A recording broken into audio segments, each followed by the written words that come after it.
This week our big review is Cyborg by Big Fish Audio. It runs in at $200, but at the moment it has a small intro discount of $50. That should be running for the next few days after the airing of the show. Just check the description below and see if that applies. The library is 8.4 gigabytes and it runs in the full version of Contact, but also the Contact player as well, so don't panic if you haven't got the full version, you can run that in the player.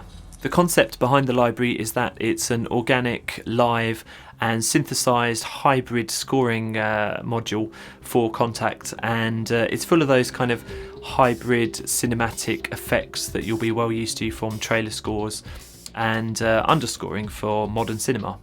So I want to get a couple of things out of the way. First off, as you probably know, I'm not a big fan of massive Contact interfaces with few controls on there, and Cyborg is guilty of that. On the interface you've got EQ controls, there's delay, distortion, lo-fi, limiter and a reverb with 10 different presets. There's also ADSR controls and a filter as well, which can be assigned to a few different shapes. So I have to get it off my chest. The interface is a nice design, but it's just too big. The controls could do with numbers as well, showing the amounts and percentages that they're representing. It's all a little bit basic on there. One other fact as well is that you can't MIDI learn the ADSR knobs or the filters. Personally, I like to have a low or high pass filter assigned to the mod wheel.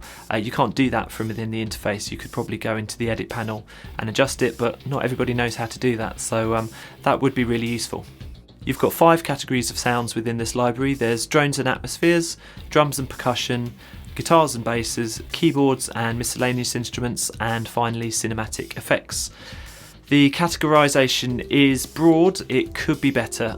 For example, the tempo sync loops and one-shot percussion hits and kits should, in my opinion, be separate categories because it's not really clear from the names exactly what's what. Some loop patches aren't even named as loop patches. For example, here you've got action trailer drums. That could be a one-shot or it's a loop. It's a loop, but I wouldn't have known it from the name, so that could be a little bit better. Let's talk about the mapping of the instruments across the keyboard. It's not complicated to use. There's a green key range that you can play within, but the mapping is a little bit all over the place. Some of the instruments are high, some are low. For example, the patches which only use one sample, so here we're playing a patch called Mr. Robot ARP. There's no reason at all for that arbitrary range. You could play it further up the keyboard and further down the keyboard. The sample's just being stretched to tempo and to key across the keyboard, so it might as well be stretched across the whole keyboard. I don't really know why they've limited that. They could have indicated with different colour keys perhaps what would be the ideal range and what would be an extended range, but that would have been good. You can go into the edit panel and tweak that. Of course you can extend the mapping ranges, but there shouldn't really be any need to do that. I want to talk about the ADSR controls as well. They're handy.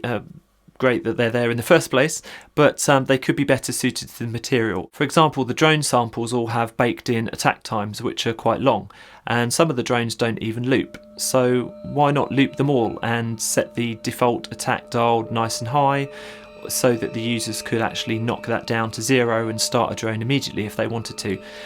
There could be a little bit more flexibility in those controls. A quick mention for the manual, it's only 3 pages long. It has really basic information about the library.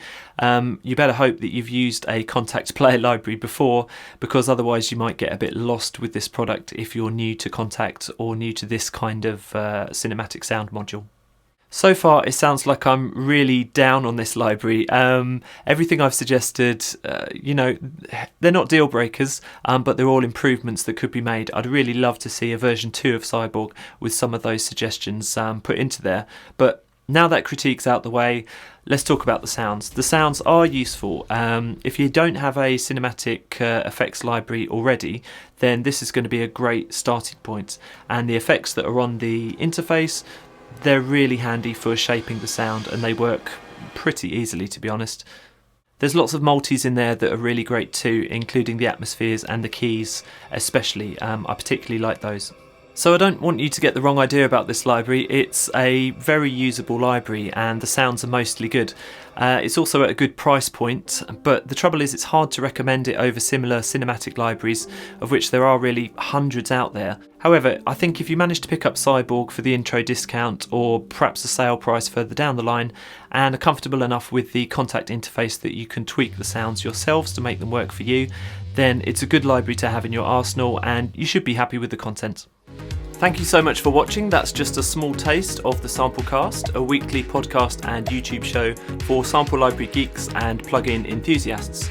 You can find out more information at thesamplecast.com. Don't forget to subscribe.